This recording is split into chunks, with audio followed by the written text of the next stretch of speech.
Good afternoon. Welcome to the Space Station Deorbit Vehicle News Conference. Our event will begin momentarily. Today's conference is being recorded, and if you have any objections, you may disconnect at this time. If you are also monitoring the event video, please mute the audio on your TV or computer and listen only to the audio from the phone. If you would like to ask a question during the Q&A portion of the briefing, please press star 1 to be added to the queue. If you would like to withdraw your question, please press star 2. We ask that you do not use a speakerphone when you're asking your question. I will now turn our call over to your host, Ms. Sandra Jones. Ma'am, you may proceed.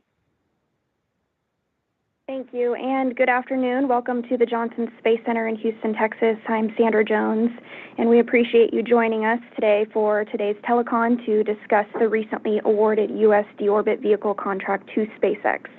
Joining us today to discuss the U.S. Deorbit Vehicle are Ken Bowersox, the Associate Administrator of NASA's Space Operations Mission Directorate, Dana Weigel, Manager of NASA's International Space Station Program, and Sarah Walker, the Director of Dragon Mission Manager for SpaceX.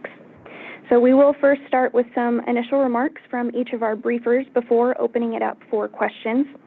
We will be taking questions on our phone bridge, so again, as the operator stated, please press star 1 to add your name to our queue and ask a question. So with that, I'll turn it over to Ken to begin his opening remarks. Hello, everybody. Thanks for joining us today. Thanks for taking the time.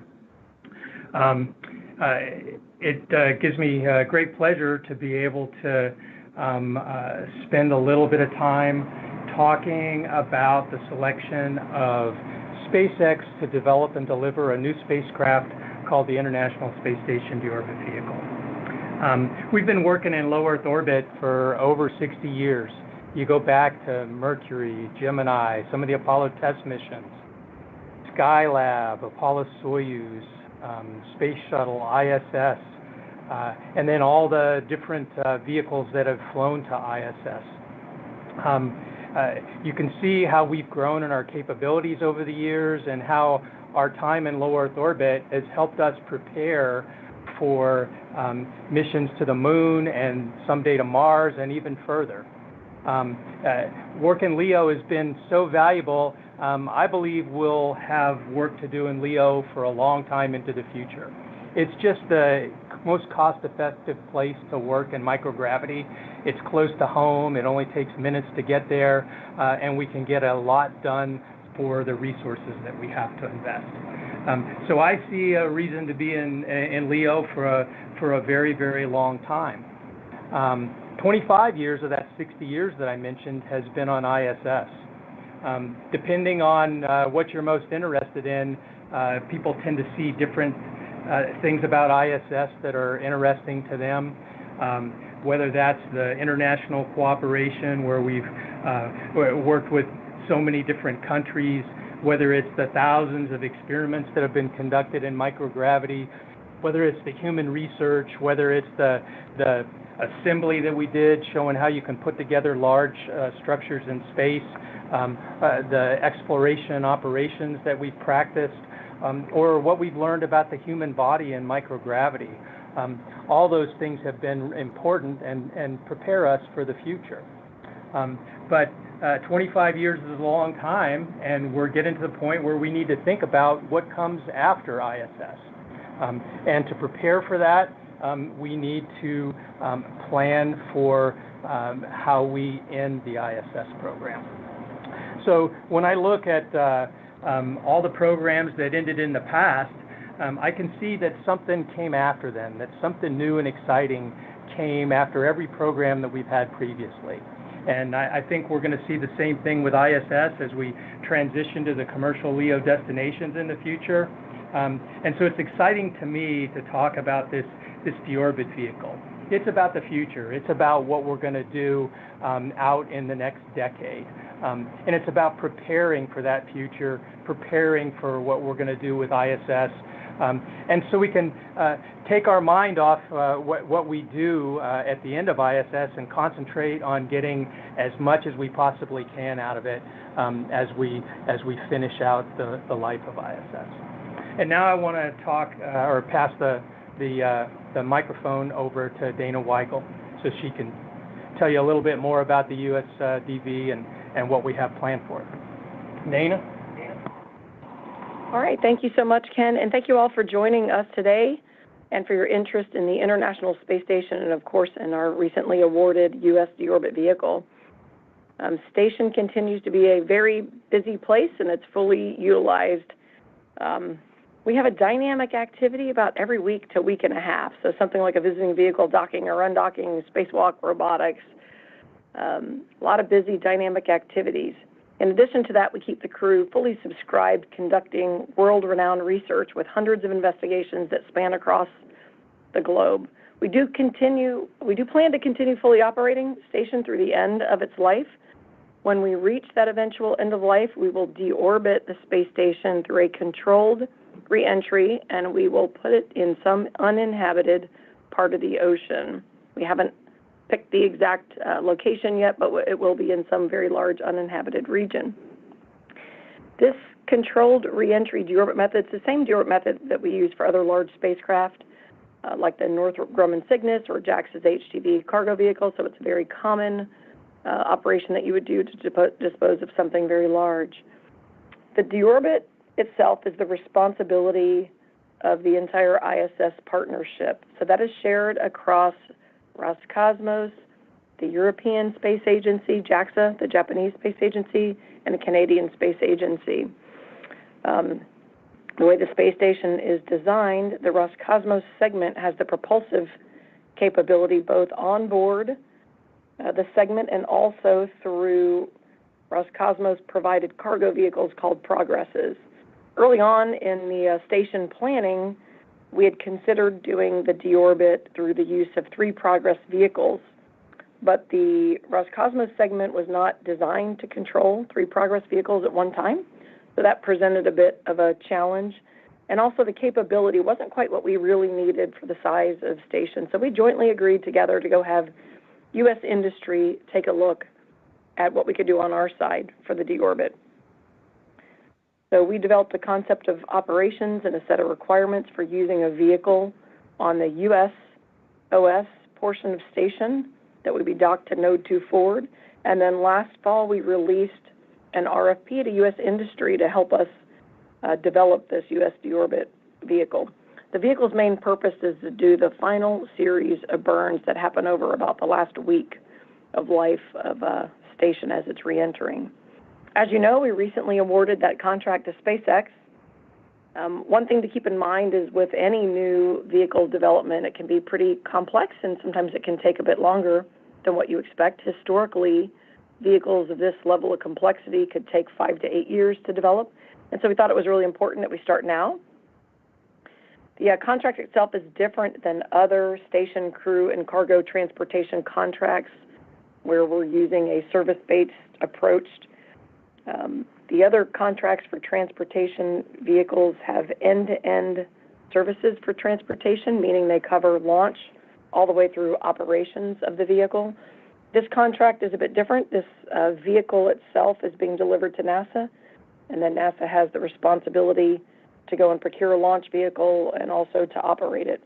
We'll do that launch vehicle procurement in the future using NASA's Launch Services Program. The USDV has such a critical function for us. Obviously, it's got to continue to perform critical burns, even if it encounters anomalies. So we require high reliability and a two-fault tolerant approach to the vehicle design. So in the RFP, one of the things we asked for is maximizing the use of heritage flight-proven hardware so we could increase the reliability. Of course, there is no existing vehicle that meets the high propulsive needs of the USDV, but we certainly can leverage hardware and systems that have been flown and tested in space already. The SpaceX concept leverages the Dragon vehicle, but about half of the vehicle will be new design, new development, and 100% of the new deorbit functionality that we need is new to the spacecraft. And I know Sarah will give you more details about that one when she talks. Ideally, we'd have the U.S.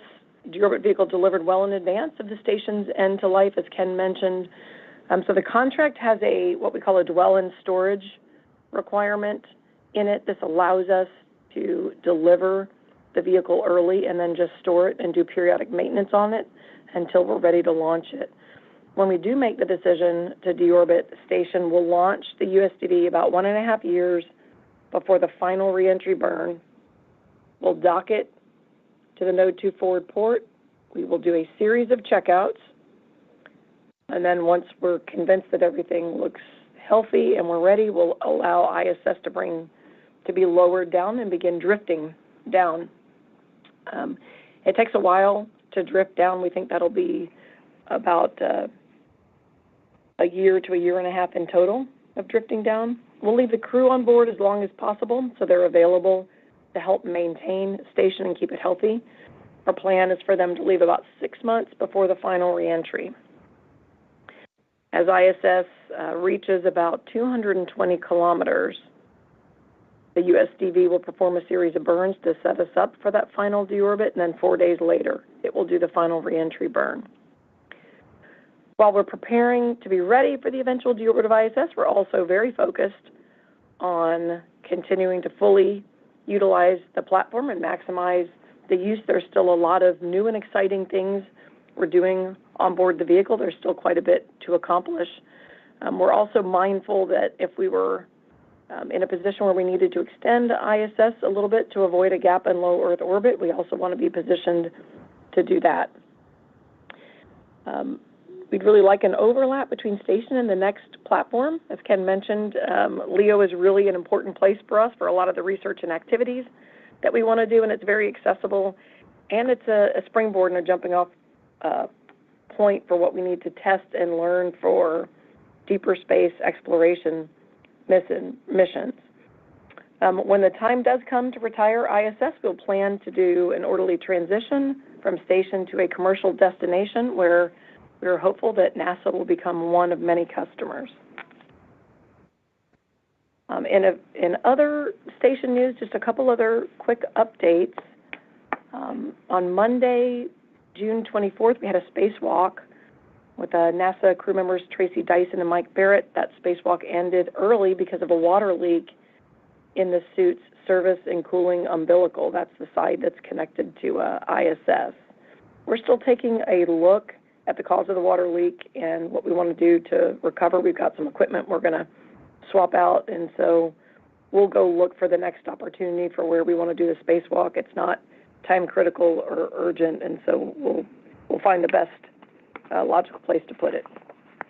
Of course, Butch and Sunny are on board. They're continuing to enjoy their time, and we're appreciating their extra helping hands. They've done over 35 hours of research and utilization since they've arrived. It was really helpful to us when we were packing up the Cygnus cargo to get ready for its departure. We could have Butch and Sunny doing science while the rest of the crew was filling Cygnus with trash. That Cygnus vehicle departed station on Friday, July 12th, and then was deorbited the next day on the 13th. So we've appreciated having the extra set of hands on board. Around the corner, we're working towards our Northrop Grumman 21 Cygnus cargo resupply flight. That'll be in early August. And then, of course, not long after that, later in August, we will have the Crew 9 mission. And with that, I will hand it to Sarah. Okay, thanks, Dana. Well, as Ken said, the International Space Station has been a global collaboration for the good of humanity for over 25 years. And for me personally, it's been the high point of my career to be able to support its operations in so many different ways. I was thinking as I drove up to Johnson Space Center to be with you this afternoon that most college students today have never known a day when it was not orbiting overhead every 90 minutes. With an onboard crew doing groundbreaking research benefiting life on Earth and exploration of the world beyond it. So SpaceX is proud to be a partner of all that the space station has contributed to the world already and all it will continue to contribute in its active operations phase for many years to come. NASA was one of SpaceX's first partners. They selected our team to help support an ongoing presence aboard the space station with cargo resupply services back in 2006. And then in May 2012, Dragon became the first commercial vehicle to visit the space station. And in the 12 years since, SpaceX's 43 Dragon missions to the station have helped ensure the continued operation of the station, delivering critical supplies, scientific research, new modules, new solar arrays, and 12 crews to the orbiting laboratory. One day, as we're talking about here today, and Ken and Dana have already said, the International Space Station will pass the baton to commercial stations that will become the next in-space platform for humans living and working in space. And when the station is ready to take that critical step, we are honored and humbled to be a part of it. We believe we bring a legacy of developing and testing and operating Dragon for over 17 years that will help us partner really closely together on that step as well.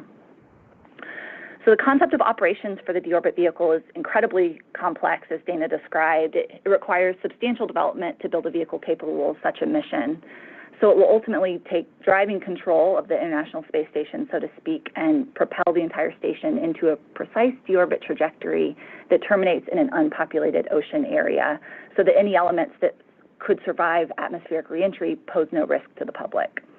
So to achieve this, the Deorbit vehicle will need 6 times the usable propellant and 3 to 4 times the power generation and storage of today's Dragon spacecraft, just for scale. It needs enough fuel on board, not just to complete the primary mission, but also to operate on orbit in partnership with the space station for about 18 months. Then at the right time, it'll perform a complex series of actions, and Dana describes some of those burns and steps over several days to deorbit the International Space Station. So first, the Deorbit vehicle will perform orbit-shaping burns to put the station in a low elliptical orbit, and then eventually it will perform a final reentry burn to lower the perigee to intersect with Earth at the intended location.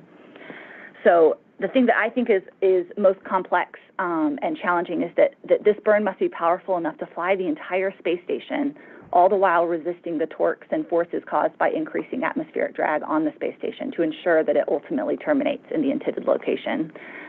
So the vehicle design will build upon SpaceX's operational Dragon cargo spacecraft with an enhanced trunk section that will host propellant tanks, engines, avionics, power generation, and thermal hardware tailored to complete this mission. So almost a spacecraft in and of itself attached there as a new trunk. So one of the benefits of leveraging Dragon's rich flight history is that we can continue to use NASA-certified hardware for a number of the key systems, like the docking system and propulsion system components like our Draco engines that were developed for our Dragon crew and cargo missions to the International Space Station, and that we have a long history of flying together with NASA. So while the assembly level design is uniquely developed for this mission, we intentionally use building blocks of components that NASA is familiar with and that SpaceX has extensive experience building and operating. So like all new vehicles that SpaceX develops, the new Deorbit vehicle will leverage the agile, innovative, and test-heavy concurrent engineering approach that SpaceX utilizes throughout development and leading up to flight. So no differences there. And just maybe a final word. You all know SpaceX's goal is to make life multiplanetary, and supporting space station operations has been an important step towards this goal, and safely deorbiting it as we collectively support the future of commercial space stations is the next step. So we're honored to have been selected for this contract, and we're proud to be a part of the continued evolution that makes humanity a spacefaring civilization. All right, thank you to our briefers for those initial remarks. We will now open it up for questions. Again, if you are on the phone bridge, press *1 to submit a question. Once your name is called, please do state your name, affiliation, and to whom you'd like to direct your question. And if at all possible, please try to keep it to just one question so we can get to everyone. If you find that your question has already been answered, please press *2 to withdraw it. And our first question will be from Bill Harwood with CBS News. Hey, thank you very much. I want to make sure, can you hear me? Hey, Bill, we got you loud and clear. Okay, hey, thanks very much. Well, I guess this is for Dana or Sarah. The picture you guys have put out of the vehicle, the DV vehicle attached to the forward of ISS shows quite a few engines at the back thrusting. Can you give us a sense of the number of Dracos on this vehicle? Do they all fire at one time? or do you use them in separate bunches? And what's the max DV capable of this vehicle? What kind of thrust can this thing provide? Thanks. Sure. So I think your first question was about the engines. There are 46 Draco engines total. 16 are on the capsule already for attitude control. I think 30 for the Delta V maneuvers in the trunk. And your second question, could you repeat it? Yeah, I was just wondering, of that total number of engines in the trunk section, do they fire at once in major burns, or are you just firing, clusters of those guys depending on what you need? And I was just trying to get a sense of the total Delta V the vehicle can provide. I know you said it's 4 times the thrust of a normal Dragon, but I don't know what that is. So if you could help me out there, I'd appreciate it. Thanks. Sure. Yeah. So quite a few of those aft-facing Dracos are firing at the same time for that final deorbit burn. Somewhere between 22 and 26 of them will be firing at a given time to deliver about 10,000 newtons of thrust. And then the total Delta V that the vehicle has to provide was provided in the requirements for the contract. I believe it was 57 meters per second. So. Thank you. Next up, we have Gina Sensuri with ABC News. Bowersox. Ken, you spent many, many months up on the space station.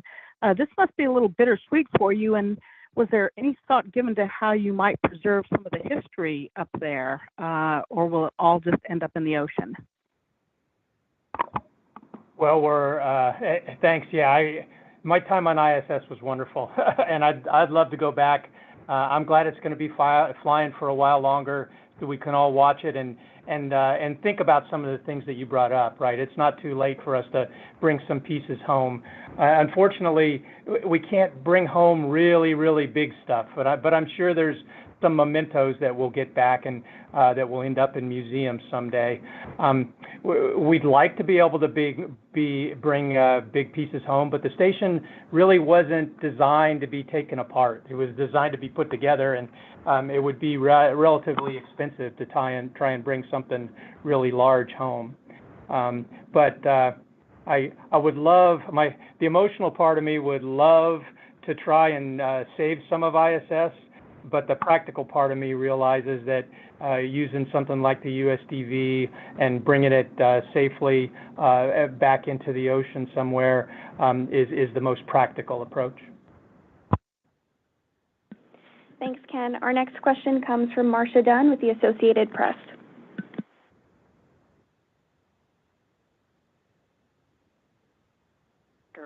Is it for sure the Pacific that you would be aiming for, or might it be the Indian? And in 2030, is that when you would abandon the station and start to really lower its orbit, or do you really want to see it down in 2030, barring an extension for some other reason? Thanks.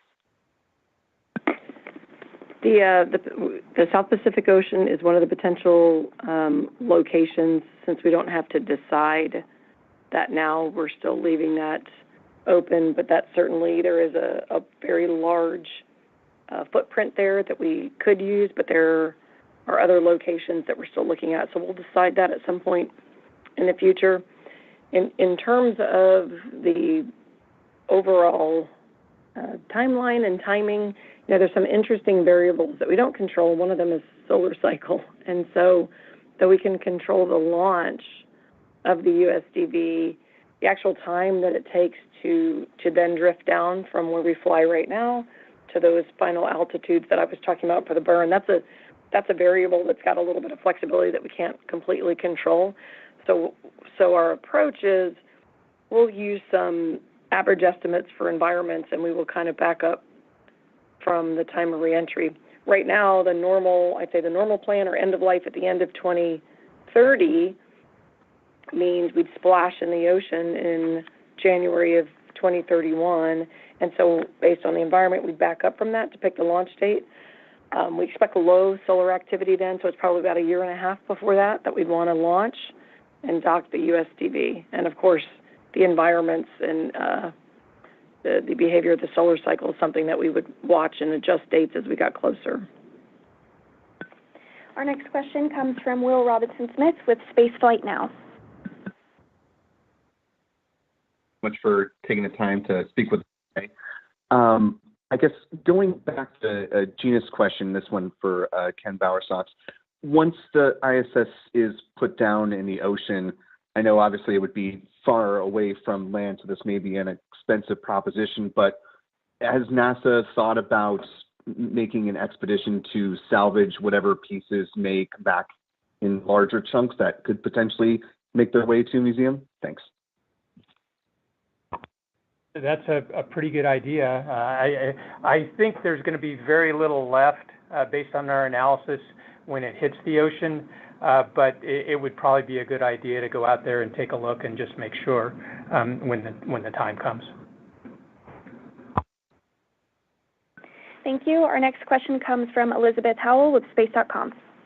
Thanks for taking the time, everybody. Might be for Dana. It's an International Space Station scheduling question. So you had mentioned Crew 9, and as we all know, the FAA is considering a request to be launching Falcon 9 again under a public safety determination while the mishap investigation is still going. So anyway, I realize it's all FAA side, but I just wanted to ask from a procedural standpoint, would NASA go ahead with that? Just say, yep, the FAA is good and we're going to be launching Crew 9? Or do you have your own process to be determining when and if to be launching Crew 9? Thanks. Yeah, that's a good question. We have our own process that's outside of what the FAA does. Of course, the FAA has got to finish their work and authorize SpaceX for launches separately. We take a close look. There are a couple configuration differences in the rocket between our configuration and other commercial flights. So we look at things like that. And of course, SpaceX is very transparent with their investigations. Not only is the FAA tied in and following along, but NASA is also included in following along. So we take an independent look at it as we determine our readiness for our launches. Sarah, do you want to add anything? Yeah, you mentioned it there at the end. I was just going to mention that you guys have been in lockstep with us participating in the formal investigation process. I think I'm grateful that we have this framework to work through when you experience events like this, not just to figure out the specific cause of the issue that was observed, but the right actions to prevent it going forward, but also how it might be related to any other system, what separation there is between the configuration that was flying on that mission versus, as you mentioned, the configuration on Crew 9, et cetera. And so we're working through that entire process. We're keeping a close partnership with FAA and with all of our customers, and it's going really well. The team's made tremendous progress just in these first few days. Maybe I can just give a word or two on what we're talking about. If you weren't watching the webcast for last Thursday's Starlink mission, so we experienced an in-flight anomaly with the second stage engine. So first stage completed, it's part of the mission nominally. There's nominal separation of the two stages. And then the mission profile for a Starlink mission is there's a first burn, a coast for about 30 minutes, and then we restart, and there's a second burn. So the first burn also completed nominally, although we observed a liquid oxygen leak during that burn. So the burn continued to perform, or the engine continued to perform the burn through the leak, but the result of that leak and that long coast period that followed resulted in the second burn not being able to be performed successfully. So because the second burn wasn't completed, the engine kind of stepped through what it's programmed to do in these scenarios. So it deployed the satellites and then it passivated itself. But since the second burn didn't finish, they were deployed into a pretty low orbit. So we expect the orbit to decay relatively quickly from atmospheric drag, if it hasn't already. I think most of them might have already completed. So that's what happened last week. We know how to step through the stages of this process, and it's a joint investigation board, as I mentioned, between our government customers and the FAA and SpaceX chief engineers. So more to come there. And if there's any impact to near-term launch dates, we'll let you know. But right now, we're just trying to wrap up that investigation, and then we'll know if there's impacts. Thank you. Our next question is from Joey Roulette with Reuters. Thanks. For Sarah, I just wanted to quickly follow up on those comments you made. You said that you guys are making really good progress on the Falcon 9 investigation. Do you know what might have caused the LOX leak, or what's your latest understanding into the fault tree and what all happened there? And then for Dana, real quick, could you quantify how much of the ISS will be surviving reentry and splashing down, making its way to the ocean? Like how many pounds or what percentage of the overall structure? Thanks. Yeah, so I think those are the details that I know right now. I know there's probably much more detail that when the investigation process concludes that we'll have and be able to share. This is our top company priority right now.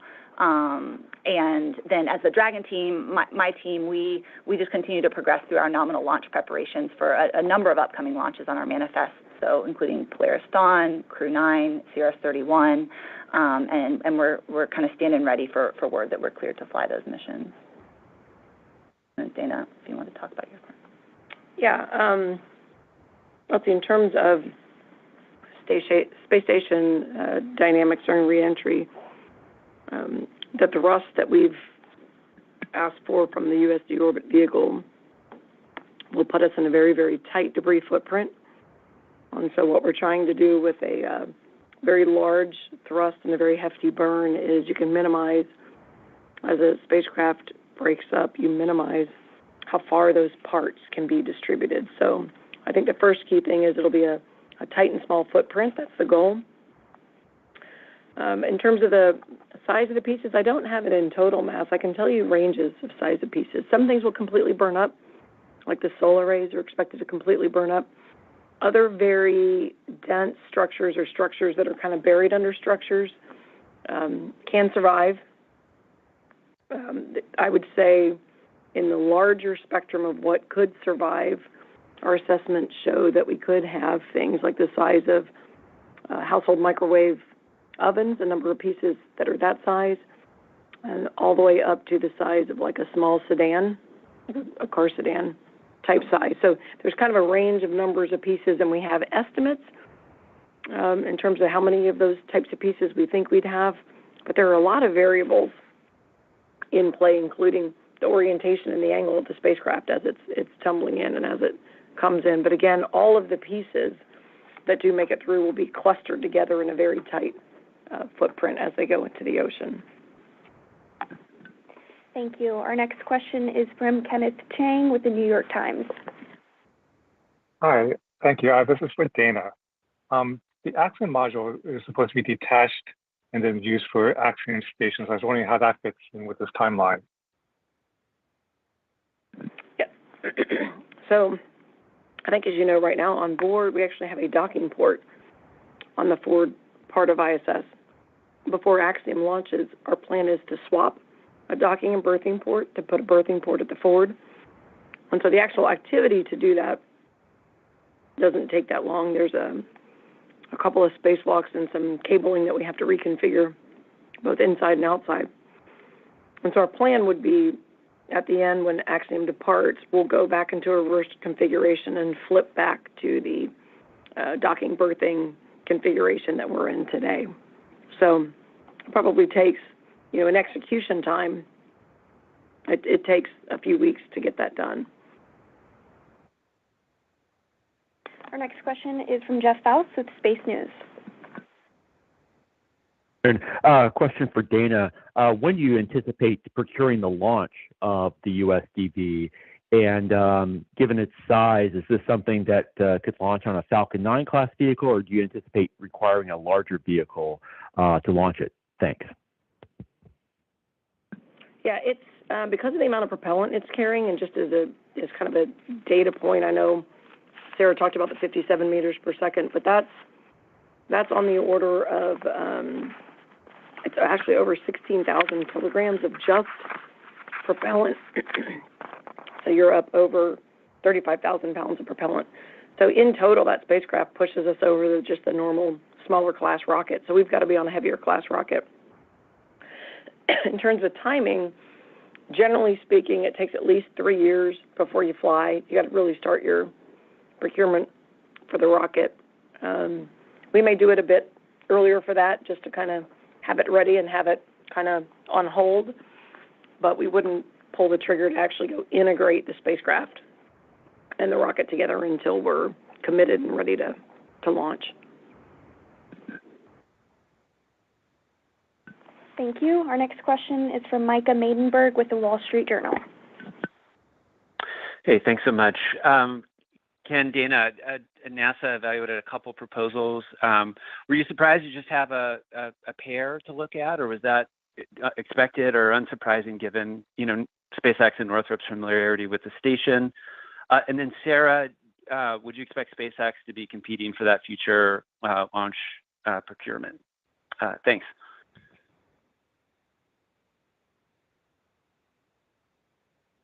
Ken, do you want to start with that one? Yeah, I'll take it. I was really happy that we got proposals from the companies that we did. The companies that sent us proposals are both great companies, and it was awesome to see that interest. I would have expected a few more, honestly, but I was very happy to get the ones that we got.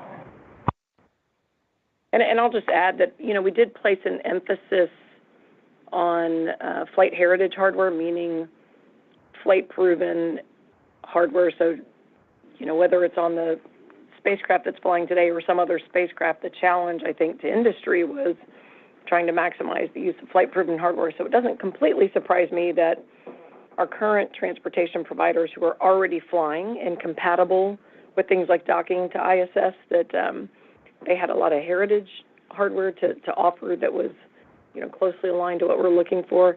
With Ken, though, I thought we might get a couple others, but definitely no surprise with the two we got when we look at what our request was to industry. And just quickly, your question for me, yes, if the opportunity arises for SpaceX to launch the USDV, we'd happily support.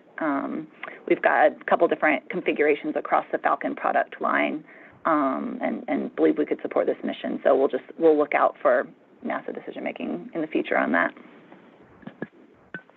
Great. Our next question is from Stephen Clark with Ars Technica. Hi, thanks for taking my question. I have a couple for Sarah. I think Dana mentioned earlier the total propellant mass on the USDV. Do you have a total overall, total wet mass of the entire vehicle at launch? Just how massive is this entire vehicle? And then also, Sarah, in the last few months, we've seen some reports of some debris from Dragon trucks making it to the ground unexpectedly. Curious what SpaceX is doing to mitigate that. Thanks. Sure. I don't have the exact number on total mass, but I think it's pretty close to the number she was quoting. It's upwards of 30,000 kilograms for the vehicle. Dan, you're looking at me like you might know more. Well, the prop alone is 16,000 kilograms, so you might be right that the total vehicle might be closer to the 30,000 kilograms. Yeah. Okay. And then I think your second question was about trunk demise. So, yeah. So maybe backing up a little bit, just to round out that topic as a whole. So the majority of space objects utilize a relatively passive approach to disposal when their mission's complete, right? Drag causes the orbit of all space objects to get lower and lower over time into thicker and thicker layers of the atmosphere until eventually they're flying so fast with so much resistance that they break apart. And if they're small or have the right quantities of the right materials, they'll entirely burn up. So there's a complex model used by the entire industry to evaluate the size and shape and material quantities and confirm that the space object is expected to entirely demise during this atmospheric reentry process. So if this is the case, there's no need to design a propulsive deorbit system, for example, to land it in a specific location, like Dana was explaining some of the larger vehicles do, because it's expected to disintegrate before it gets there. This happens all the time for thousands of space objects. So there is known variability and uncertainty with this modeling approach, and I think the industry is constantly feeding back improvements to make those predictions more accurate. So as you're referencing, everyone's aware, there have been a few pieces of Dragon's trunk which were expected to fully demise, but that have made it to the ground. And so I just want to say we take this very seriously, and we've been partnering very closely with NASA and with the FAA for some time now on what our options are, what alternative solutions are available to us to ensure public safety on every mission. So more to come there. And then just to clearly separate from the topic of today's briefing, right? Because ISS is so big, NASA has always known that it will not fully demise, and they would need an alternative means of ensuring public safety, hence the plan to propulsively put it on a trajectory that terminates in an unpopulated location in the middle of the ocean. So, hopefully that answers your question. Thanks. Next is Jonathan O'Callaghan with Aerospace America. Great, thanks very much. Sarah, can I check, why is SpaceX using Dragon for this USDV instead of a Starship vehicle? And Ken, can you just clarify, how set is NASA on deorbiting the ISS? Is it 100% set, or is there a 2% chance the decision could be changed and it could be pushed into a higher orbit per chance? And a quick one for Dana, are the Progress vehicles now a redundancy, or is that plan scrapped entirely? Thank you.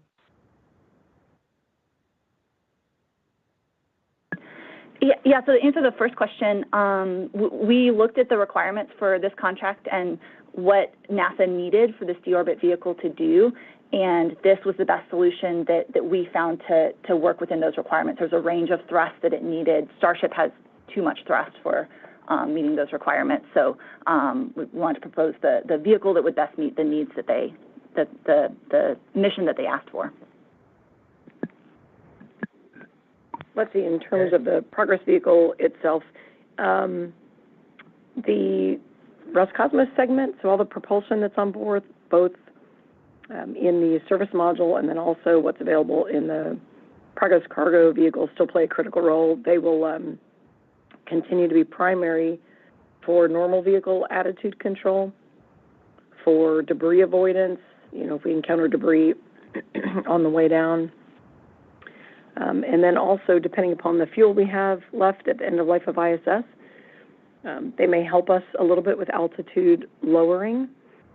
And then in the very end, we're looking at if the U.S. deorbit vehicle encounters a contingency, though not ideal with just 2 Progresses, but that's what's normally available on the Roscosmos segment. We're looking at contingency options for a severe down mode in the event of multiple failures on the USDV to use what we have left on the Roscosmos segment. So still a factor, but not part of the primary plans for the critical burns at the end of life. And then on the question on the end of orbit, end of life plans, I've never seen anything that's 100% in space, right? What usually happens is we constantly iterate and constantly revisit decisions that we've made in the past. So it wouldn't be surprising at all to me if in a couple years folks came in and took a look again at the work that's been done to try and decide what we would do at ISS end of life. That's pretty common with all our programs. And I honestly think they'll end up in the same spot. They might adjust the timing a little bit. Having a deorbit vehicle will give them flexibility and a little more certainty that they've got something that they can use when the time comes, whether they go a little bit earlier or a little bit later. But we've looked at lots of different options. The program has looked at lots of different options, and especially the raising option is one where you have to have all the data to really understand it. I asked about that when I first came back to NASA a few years ago, and the thing that surprised me is the orbital debris environment makes raising it problematic. We could actually make the orbital debris environment a lot worse because of impacts up at that higher altitude, increasing the amount of debris at that upper altitude, than having that debris come down eventually to a lower altitude. So again, the responsible thing we believe right now is to go ahead and bring ISS home all in one piece. Thanks, Ken, Dana, and Sarah for answering that one. Our next question is from Issam Ahmed with AFP. Hi, thank you. For Sarah, just based on the picture that we see that you guys put up, it does appear that the DV will be larger than your regular Dragon. Is that definitely the case, and do you have a sense of how much larger? And will it be entirely autonomously piloted, or will there be a room for sort of people to come in and make adjustments, obviously before the final before the final maneuver? And so also a very quick one for Dana. What's the resupply supply situation like right now on the ISS in terms of do the astronauts have enough of everything they need, given the sort of uncertainty right now about when the next Cygnus supply could come? Thank you. Hey, so it is quite a bit bigger. I believe the trunk alone is about twice as tall as the standard Dragon 2 trunk. So you are observing correctly, and I suspect that the steering or the software, the control will follow the philosophy of all the vehicles that are flying today, which is some combination of functions that the vehicle performs on board and some combination that the controllers down in mission control perform. I'd say in terms of resupply to ISS, we're actually in good shape right now with overall consumables, things like crew supplies, food, water. We do have a couple critical things that are coming up on the next flight. I've got my eye on a life support system replacement spare component that I'm expecting to need not too long from now. And so, as always, each of these supplies is really critical to us, but we manage our consumables and our resupply by keeping about a 4-month reserve on board. That's kind of the general plan for contingencies. And so the general threshold programmatically is you can usually deal with up to about a 4-month slip. At that point, you kind of start running your reserves all the way down. So that's just kind of a good yardstick or way to think about it. But I am tracking a couple critical components that I'd like to get on board pretty soon. And so what are those components?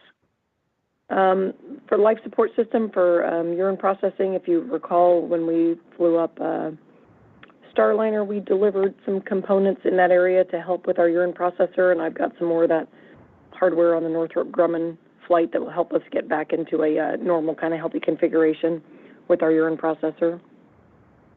Thank you. Thank you. Our next question is from Ryan Catan with NSF. Hi, thanks. The image that you released shows what looks like, at least to my eyes, it just looks like a normal cargo Dragon with that new extra large trunk on the end. Will this be a previously flown cargo Dragon just with this new trunk, or are you going to be constructing a brand new normal Dragon vehicle with this new trunk on? Thank you. And that's for Sarah. Sure. Yes. So the capsule portion will be a Dragon vehicle that we pull from our fleet, a cargo Dragon, and then, as you mentioned, the entire trunk section that is designed to perform this mission, which is different than all the missions we've performed so far, is entirely new design. So on the Dragon vehicles we fly today, the trunk serves a few purposes. It's kind of like a service section. So it has solar arrays that generate power for the vehicle. It has a radiator that radiates heat. Sometimes we take external payloads that are going to go on the outside of the space station inside that kind of empty shell of the trunk. So this trunk needs to perform a large amount of different objectives, and so that will be a new design. Next up is Megan Bartels with Scientific American. Hey, can you hear me okay? Yes, we can. Awesome, thank you. Megan Bartels with Scientific American. Super quick follow-up for Dana from Joey's question. What is the radius or diameter of that debris footprint you mentioned being super tight? And then a real question for Sarah. Does SpaceX expect to use the deorbit configuration for other projects? Or if this is likely to be a one-off flight configuration, can you talk a little bit about the value in doing all this engineering, especially within a company that so prioritizes reusability? Thanks so much. Let's see, the footprint for controlled re-entry that we target is 2,000 kilometers long. It's really narrow. I can't remember off the top of my head. They're really, as you can imagine, you're kind of accelerating forward very quickly, as you're re-entering. And so really the debris tends to kind of lay out in a very narrow, kind of long path. And so our footprint will limit that path to 2,000 kilometers or slightly less. Great, thank you. And to your question, yes, this vehicle will be one-off, but it does provide a lot of value to it. Well, I will say it is one-off, but it builds upon technologies and hardware that we're currently flying, and I think that those benefit each other. That us continuing to operate the Dragon fleet will give us more and more data to inform as we're developing this new vehicle and what improvements we might want to roll in as we go along, and then vice versa, the development of this new vehicle will surely help us discover things that we may want to roll back into the operational fleet. And so, yes, the vehicle's one-off, but I think that there's a lot of back and forth between our current operational fleet. And for me personally, I think more of the value of doing this is it's a wonderful full circle experience, I think, for me and for SpaceX with partnering with ISS all of these years, to go from being the first commercial vehicle to approach and attach to the space station, all the way through when they're ready to pass the baton to the next platforms that will come after. And so, yeah, I can't express enough how honored we are to be a part of that step. Thank you. Our next question comes from Marina Koren with The Atlantic. Hi, question for Ken and Dana. Are you planning to recover anything from inside the ISS before deorbiting, such as equipment or mementos? And if so, do you envision contracting SpaceX to do Dragon return missions specifically aimed at bringing those items home, basically acting as movers to empty out the station? Thanks. I'll start, and then Dana can jump in with more details, but there's some little things up on ISS that I think we'll probably want to bring home. On the last cargo Dragon that comes down, I can't see us affording any dedicated missions right now, but for example, the ship's bell, ship's logs, maybe some panels that have patches on them, some display items. There may be some technical hardware that needs to come down and would be useful for research purposes or technological development purposes. But Dana, you probably have thought through it a lot more. No, I mean, I think Ken's exactly right. We don't really have the disposable income for dedicated missions for bringing hardware home. What we will see as we get closer to the end of life, the number of spares. Today I return a lot of hardware, refurbish it, because that's very cost effective, and then refly it as a spare.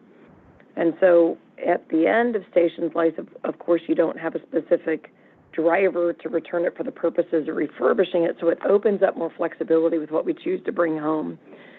If there were, there would be a lot of things I think that people are interested in, whether it's from a memento standpoint. There could be some things that are useful to researchers, for example, who want to get more things home, or things that play forward to a future platform. So it's really work in front of us to decide, and we have plenty of time to do that, what we want to bring home.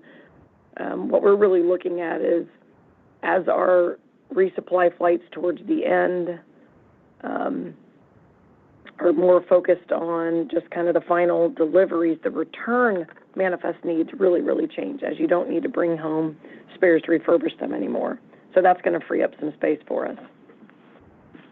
And in terms of bringing people home, is there a specific time you have in mind for when the last crew member leaves and when you would start that deorbit, whether for safety or planning reasons? Yes, our current plan has us doing our final crew exchange right before we launch the U.S. Deorbit Vehicle. So we'll do a crew exchange, we'll get a fresh crew on board, we'll launch the Deorbit Vehicle. Of course, that will then occupy both of our docking ports. I've got a crewed vehicle on one port, the U.S. Deorbit Vehicle on the other port. Once we check out the U.S. Deorbit Vehicle, we'll start drifting down. So the crew will actually drift down with us. We won't go much below 330 kilometers with the crew, because that's about where the crewed vehicles, their certification range is. Our expectation is that we'll hit that point about 6 months before reentry. So the crew will ride down for a while as we're drifting down, and then they'll depart about 6 months before. Our next question comes from Douglas Gorman with Payload. Yeah, hi. Can you hear me? Yes, we can. Yeah, great. So I just had a question on, I think it was Dana's comment that you were going to be waiting until another commercial space station was up to bring ISS home. If you could just give us any details on that regarding either how that affects the timeline if another commercial vehicle can't get up there, or what kind of commercial space stations you envision being up there in time to do the passover? Thank you. I think Ken can help with some of the higher level context. I'll give you just some thoughts specific to the end of ISS. What we will plan to do, obviously as a goal, we'd really like to have some continuity to what we're doing in low Earth orbit for any number of reasons. One of which is we've done a fantastic job building up a transportation capability across the commercial industry. We've built up a great, robust research capability, and of course we've got a lot of international partners. And so the desire is really to make sure you keep continuity and keep those, I'll say, swim lanes in different areas really healthy. And so we'd really like to see these commercial destinations up and flying and functional to some extent so that we have a smooth transition between the two. As we get closer, we'll come up with looking at more specific criteria to align it to decisions that we're making on the ISS side to make sure that we're aligning those well. And I will hand over some of the bigger picture thoughts to Ken. Yeah, I'll just say that our main goal is to avoid any type of a separation between ISS and the platform that comes next. We'd love to have some overlap, but there's lots of things that could keep us from being able to do that. Resources is one, development schedule for the new vehicles is another. We're going to make sure they're ready before they fly them, and we wouldn't want to hurry them up. And then just how things are going with ISS, that's another possible factor. So we'll be weighing all those things and doing our best to minimize any type of separation between the current platform and the platforms that come next.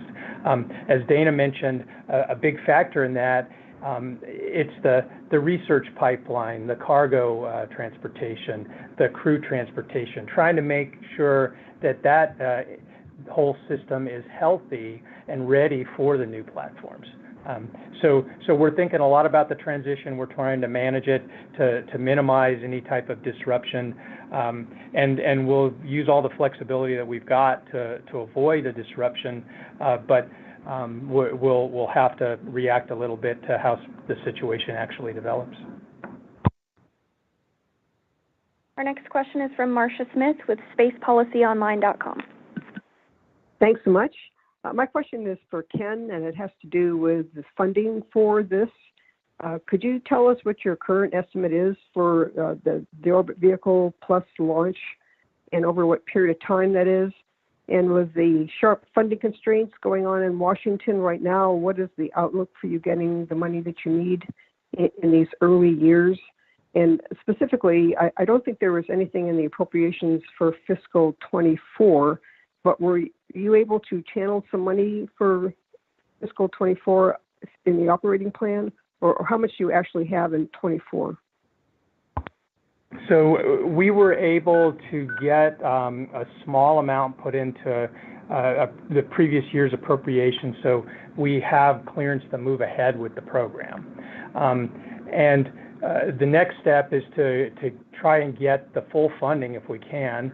The administrator's been quoted that he's trying to get $1.5 billion to fund purchase of the U.S. Deorbit Vehicle, the launch, and all the other associated costs that could go with the Deorbit. The actual cost of the vehicle from SpaceX is a lot less.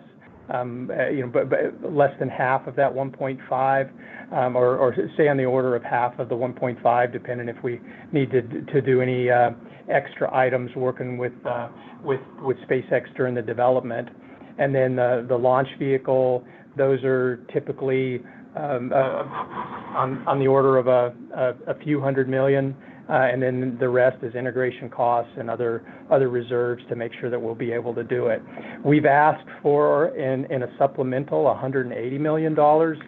That's out there in a supplemental that's awaiting action by Congress. But if we don't get that, this is important enough to us that we'll have to take it out of our current funding, and it could affect ISS operations. Do you have any indication from the Hill so far if they're going to support your fiscal 25 request? The Hill is very supportive, and we've gotten tremendous support from the executive branch and from the legislative branch. But as you know, even really critical legislation can take a while to work through the Congress right now. So we're being patient and letting them do their job and expecting that they'll bring it forward here pretty soon. Our next question is from Jim Siegel with Florida Media Now. Hi, everybody. Thank you for taking my question. Jim Siegel from Florida Media Now here. I understand that the plan all along had been to eventually deorbit the ISS when the commercial space stations came aboard. But my question is this: suppose some organization came along and said, you know, we would like to use that ISS for another 2 or 3 or 4 years or whatever, you know, it might be. What are the specific issues or limitations that would prevent that kind of thing from happening, if at all? Thank you. Let's see. Ken, maybe I'll start with kind of the assessment that we did when we did actually look at the potential for seeing if there was industry interest in kind of managing and flying ISS. We did some work, I don't know, maybe this was 6 years ago, just gauging industry or other entities' interest perhaps in, at the end of ISS life, taking over and managing and operating ISS. And we learned a number of things back and forth with the industry. But one of the complicating factors with ISS is, of course, it is in aggregate a combination of many different suppliers who have helped to build it, many different countries. So there isn't a single focal point where you can just kind of hand over a data set. And though NASA owns some portion of the data, we didn't actually go procure it or put it together in the sense that you would be able to go hand it to someone to go operate it. And so what we learned from that is the supply chain, the number of different entities involved is so complex that it ended up not really being a practical thing to kind of hand off to someone else. If you think about, just as an easy example, on the USOS, the US segment, we've got the really large solar arrays, and so we're providing power for the Japanese, for the robotic arm. So we're kind of the power provider, and also for the Roscosmos segment. But over on the Roscosmos segment, they're providing all the propulsive capability. And so the spacecraft is really built and designed to be integrated across all of these parts and elements and functions, including the robotic arm, which is really critical to maintaining the vehicle. So it's not just as simple as just kind of taking over all the parts, because a lot of different entities still own pieces of it. Okay, good answer. Thank you. Yeah, I think I'll just echo Dana there. One of the critical factors is just coordinating with all our partners. It's not just our decision on what we do with ISS if we were to decide to fly longer. And we need to coordinate with all the other branches of government that help provide guidance for us, all of our other stakeholders. Right now, we've got clearance to operate through 2030, and that's as far as we have clearance. We would need to have approval to go beyond that. And, like I said, cooperation of all our partners. Okay, thank you. Thanks. Our next question comes from Yuichiro Inakuchi with Kyodo News. Hi, thank you for taking my question. My question is to Mr. Bowersox. I want to know if the participating countries have already accepted or approved the retirement plan of the ISS, including Russia. Also, are you expecting any contribution from the partner countries like Japan for the safe retirement of the ISS? Thank you.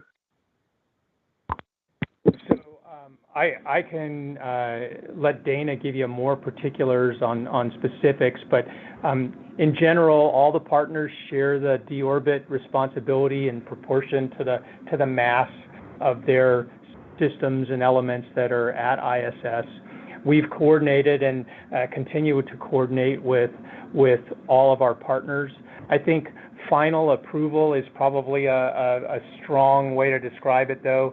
We still have more discussions as we finalize the plans, but they're all aware of our work with the U.S. Deorbit Vehicle, and all agree that moving forward with this Deorbit Vehicle is an appropriate way to proceed. Dana, anything you want to add? No, I'll just add that, after we announced our selection, we did actually get together with all of the partners. We held what's called the Space Station Control Board, and all of the program managers from the different partner agencies met, and we gave them a good overview. Of course, in the formulation, the concept of operations and the approach was shared, and we were able to recently share a little bit more detail. And so the partnership works with us. And like Ken said, there's a lot of implementation details that we'll work through later, but the partnership is in agreement with the overall plan. And then typically for contributions, they will each technically owe a contribution based on the percent of the mass they have on board. And as I think we've shared before, they like to do that as an in-kind or a barter type exchange for value. And so that's also work in front of us with each of the different partners. Our next question is from Robert Perlman with Collect Space. Thank you. Working off some of the earlier questions about bringing items down, the white paper that NASA put out about this process mentioned that you've engaged the Smithsonian and other organizations, and I wonder if that includes the international partners. Will NASA be taking requests from its partners, including Russia, to bring certain items back down for historical preservation? And Ken, you mentioned that that you don't see reserving down mass capability, more or less using available capability to bring down these items. Do you see the ranking historical preservation over extending science operations to the last minute?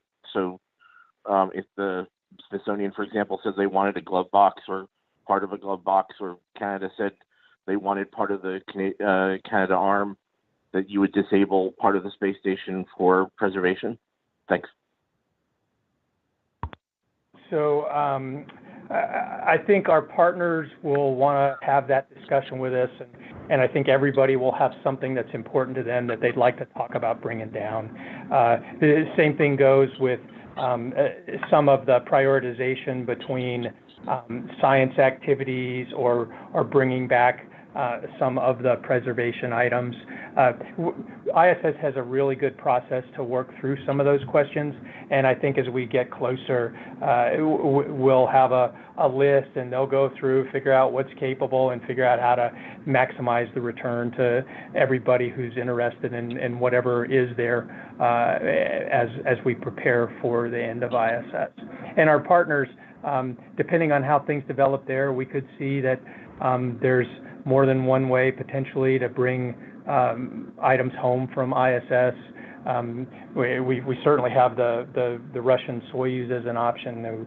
We've got the Dragon as an option now, and our ESA partners have talked about having something that's available to bring items home. So we would all work together to maximize the return for the whole partnership. I would just add that each partner in our barter arrangements and agreements, each partner on the USOS, so ESA, JAXA, and CSA, they're given allocations for both upmass and then also return capability. And so, each partner can work within their own allocations for what they want to do. And then, like Ken said, if there's something beyond that that they want to discuss, we'll all get together and have a discussion. We don't have prearranged agreements like that with Roscosmos, since they have their own vehicle capabilities, and as Ken mentioned, Soyuz has return capability. That's much less likely. That's not something that's a normal part of the exchange and kind of barter arrangements in the program. Our next question is from Manuel Mazzanotti with Exploration Especial. Thank you. Manuel Mazzanti from Exploración Espacial. I guess a question for Dana or Ken.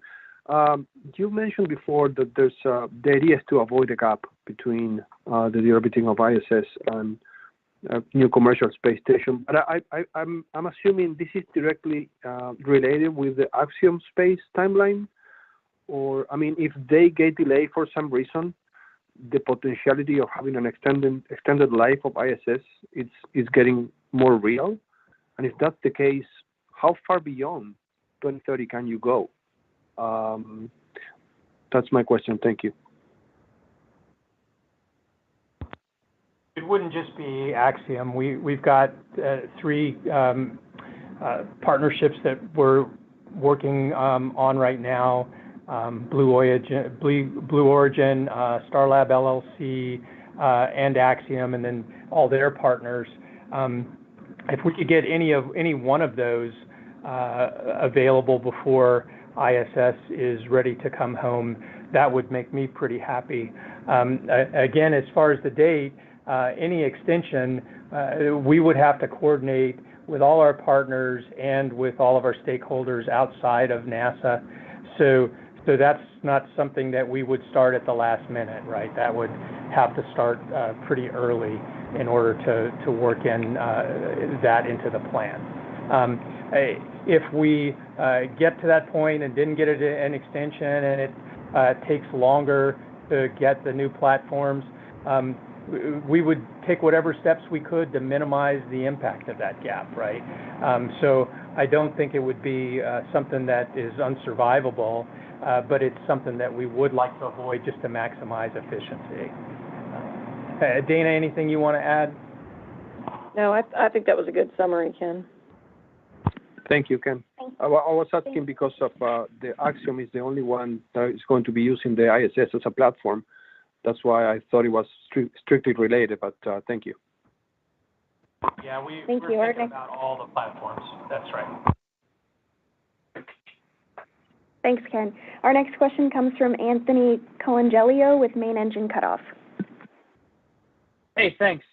For Sarah, is there any commonality between this Dragon vehicle, I don't know if it has a name, and Dragon XL? There are some out there doubting the existence of Dragon XL, so it would be cool to hear if there's any commonality and what the status is for that vehicle as well.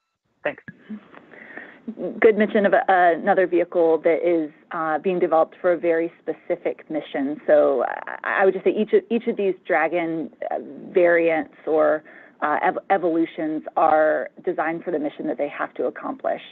Dragon XL needing to go to deep space, needing more radiation protection, power storage, things like that. This vehicle needing a ton of propellant, a ton of engines to provide a lot of thrust to push the ISS. So I think there's commonality in all of our spacecraft, and we learn a lot one from the other and try to apply lessons learned across all of our fleets. But you're right, Dragon XL is a bit unique, like USDV is unique. Next question is from Leo Enright with Irish TV. Thanks very much. I'm just curious, was any consideration ever given to using the European Automated Transfer Vehicle?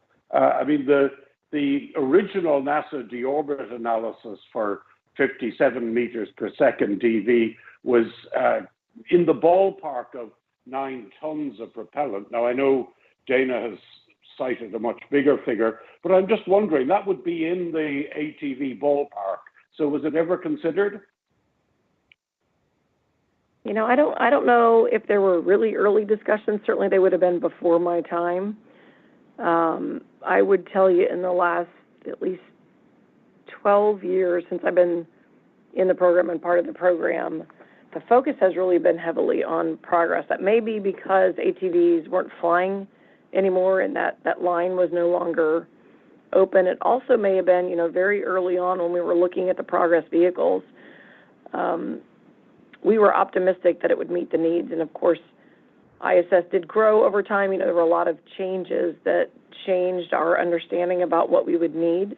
So I think that all evolved and we realized the Progress wasn't an ideal option well after ATV had been retired and not flying anymore. Next question is from Jack Kerr with Payload.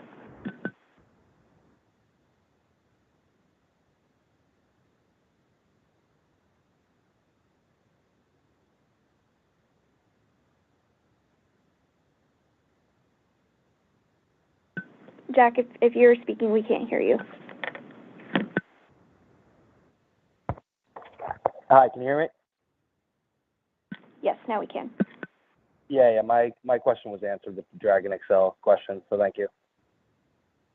Okay, great. Our next question comes from Ken Kramer with Space Up Close.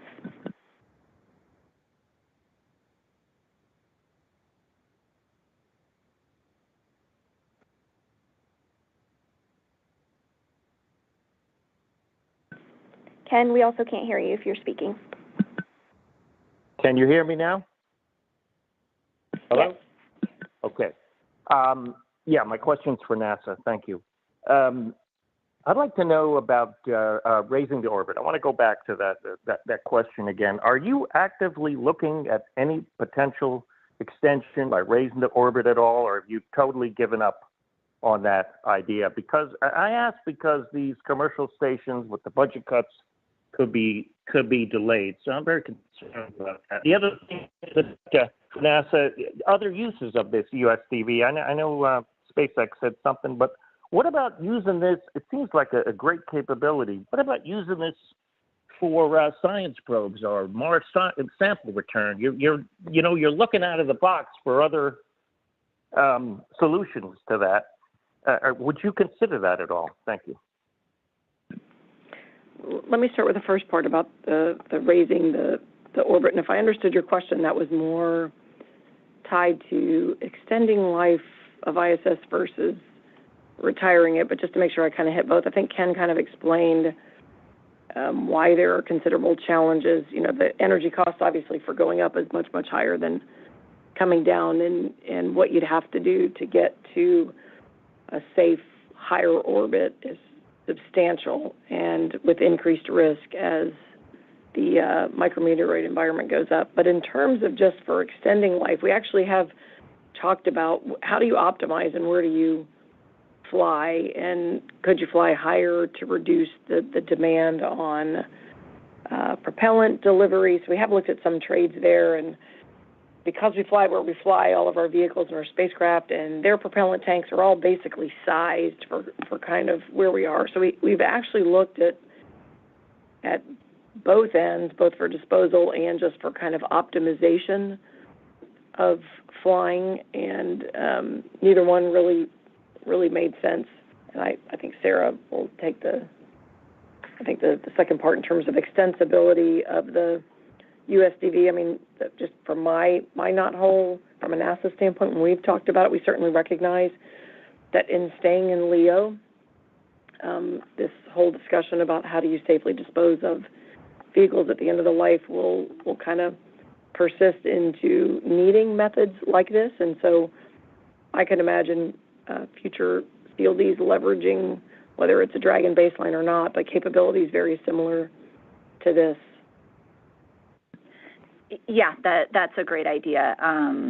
We've certainly developed vehicles for specific capabilities that we wanted to go accomplish, and then discovered later new applications. So you're right.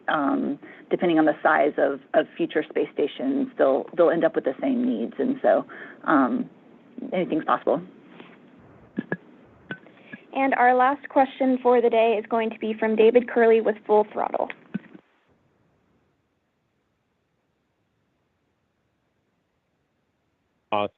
It's a variant. I understand it's a custom bespoke kind of vehicle, additional Dracos, additional propellant. Can you detail why a vehicle like this is going to cost the kind of dollars you talked about? Sure. So I think I've talked about the complexities of the vehicle itself. I think there's also a number of complexities that come with actually pulling off a mission like this.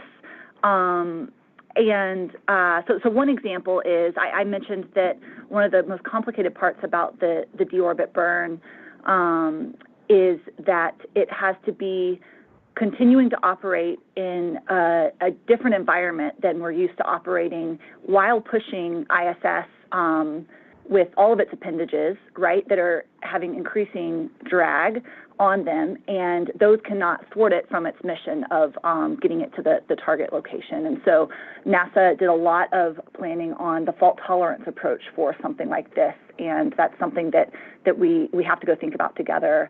I think you'll see in the request for proposals for this contract that there's also a number of unique, I would say, not contingencies, but there's unique aspects of actually going and doing this that NASA planned in advance for, things like dwell time to have the vehicle ready ahead of need, or as we've been talking about, the exact timing being uncertain of exactly when its operation will happen, storage capability to extend out further.